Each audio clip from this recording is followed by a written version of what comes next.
ఇప్పుడు మీరు పద్మాలయతో మీకు చాలా అనుబంధం ఉంది. తర్వాత పద్మాలయలో కృష్ణ గారి పిల్లలు మహేష్ బాబు ఇలా చాలామంది వచ్చేసారు హీరోస్. వాళ్ళతో మీ అనుబంధం ఏంటి అసలు? ఎట్లా ఉండేది? వాళ్ళు ఎట్లా ఉండేవాళ్ళు? చిన్నప్పుడు వచ్చినప్పుడు ఎట్లా ఉండేవాళ్ళు అక్కడ? ఒకసారి మహేష్ బాబు హీరో కాకముందు, రాజకుమారుడికి ముందు మేము చెన్నై వెళ్ళాం. మన వాసిరెడ్డి శ్రీనాథ్ గారని చికాగోలో ఉంటారు, ఆయన డాక్టర్. ఆయన ఈనాడులో దుర్గారావు అని మేమంతా చెన్నై వెళ్ళాం. ఓకే.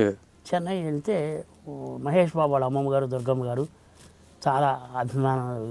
మేము ఫలానా ఫ్యాన్స్, సీనియర్ ఫ్యాన్స్, ఫలానా కృష్ణగారి అభిమాని, భక్తులు, మన పిఆర్ఓ అంటే పద్మాలయం చేస్తామంటే ఆవిడ చక్కగా రిసీవ్ చేసుకుని బాగా మాట్లాడి టిఫిన్ కూడా పెట్టి ఆవిడ మహేష్ బాబుని పిలిచి, అప్పుడు హీరో కాల ఇంకా అంటే బాలచంద్రుడు, మన కొడుకు చిదంబరం ఇవన్నీ చేశాడు. అప్పటికి రాజకుమారుడు హీరోగా ఇంకా కాల పరిచయం చేసి అప్పుడు మహేష్ బాబు సినిమా పాత ఫోటోలు, చిన్నప్పుడు సినిమాలు చేసిన ఫోటోలు ఉంటే అవి సంతకం పెట్టించి మా అందరికి ఇచ్చింది.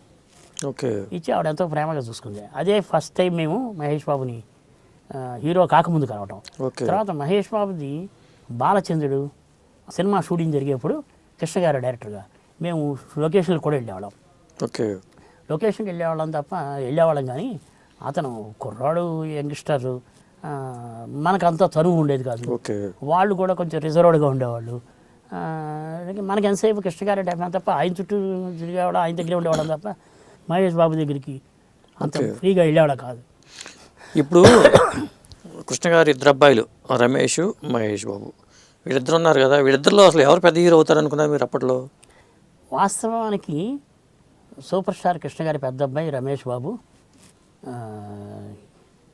హీరో అయ్యాడు. సామ్రాట్ పిక్చర్తో పద్మాలయ వాళ్ళు వి మసూదన్ గారి డైరెక్షన్లో తీశారు.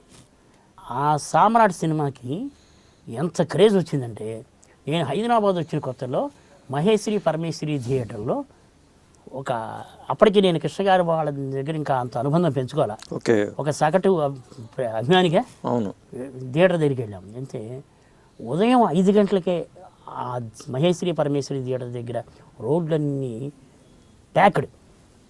అంటే సూపర్ స్టార్ కృష్ణ గారి పెద్ద అబ్బాయి రమేష్ బాబు సామ్రాట్ పిక్చరు ఆ క్రేజు ఉండేది అన్నమాట.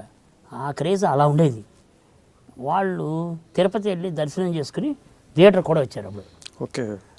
తర్వాత సామ్రాట్ సినిమా మచిలీపట్నంలో ఒకే రోజు 8 షోలు వేశారు. ఇన్ని థియేటర్లు కాదు, షోలు ఒక థియేటర్లో స్పెషల్ పర్మిషన్తో 8 షోలు వేశారు. అంత క్రేజ్ ఉంది. తర్వాత రమేష్ బాబు గారి సినిమాలు చాలా వచ్చాయి, కొన్ని బాగా ఆడాయి. ఆడినప్పటికీ ఆయన ఎందుకునో ఆయన్ని ప్రేక్షకులు అంత బాగా ఆదరించలేదు. తర్వాత రెండో అబ్బాయి మహేష్ బాబు బాలనటుడుగా చాలా సినిమాలు చేసి ఉండటంతో అతన్ని రమేష్ కూడా బాలనటు పోరాటంలో ఉన్నట్టున్నారు కదా. రమేష్ కూడా నీడలో మహేష్ ఉన్నాడు, రమేష్ ఉన్నాడు, ఇద్దరు. తర్వాత రమేష్ బాబు దొంగలో కూడా కృష్ణ గారు చిన్నప్పుడు క్యారెక్టర్ అలా అడపా చేసిన అతను హీరోగా బాగా క్రేజ్ వచ్చింది రమేష్ బాబుకి. తర్వాత మహేష్ బాబు రాజకుమారుడికి ముందు కొడుకు దిద్దురు కాపురం, బాలచంద్రుడు, అన్నాతమ్ముడు, శంఖారావం ఇవన్నీ చేశాడు.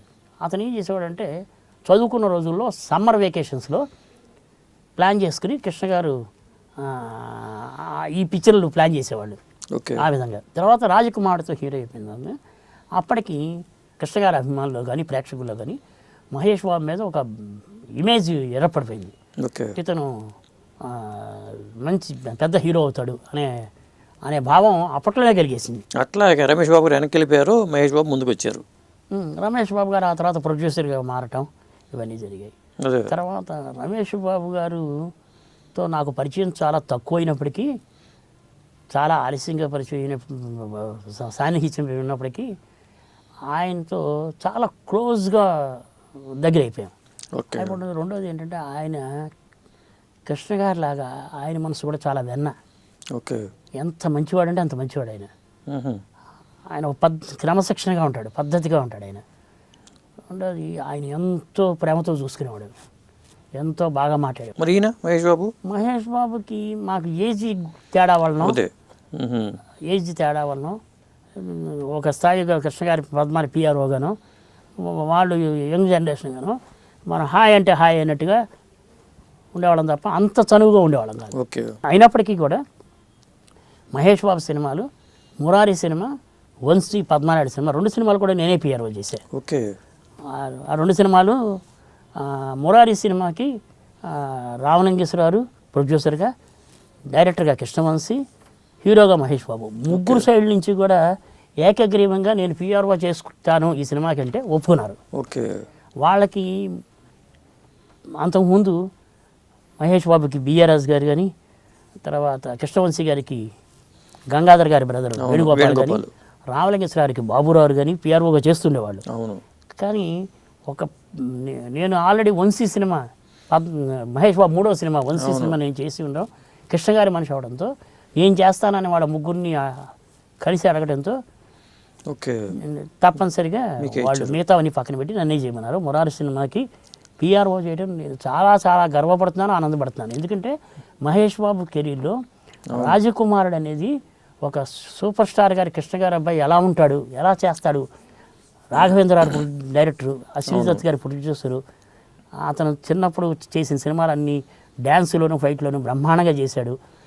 ఈ హీరోగా రాజకుమార్ ఎలా చేశాడని ఎక్కువ ఇమేజ్ ఊహించుకుని వచ్చి ఆ సినిమాని ఆదరించారు. ఓకే. కానీ తర్వాత అతను ఓ హీరోగా అతనిలో ఉన్న నటన, అతనిలో ఉన్న సరే నటించటం, నటనకి జీవం పోసిన క్యారెక్టర్ అందులో వచ్చింది, మురారిలో వచ్చింది. ఆ మురారి సినిమాని డైరెక్టర్ కృష్ణవంశీ గారు చక్కగా ప్లాన్ చేసి ఒక హీరో ఇమేజ్ ఎంత స్థాయికి తీసుకెళ్లాలో అంత స్థాయికి తీసుకెళ్ళాడు ఆయన. ఇప్పటికీ కూడా మహేష్ బాబు కెరీర్లో Murari cinema the best number 1.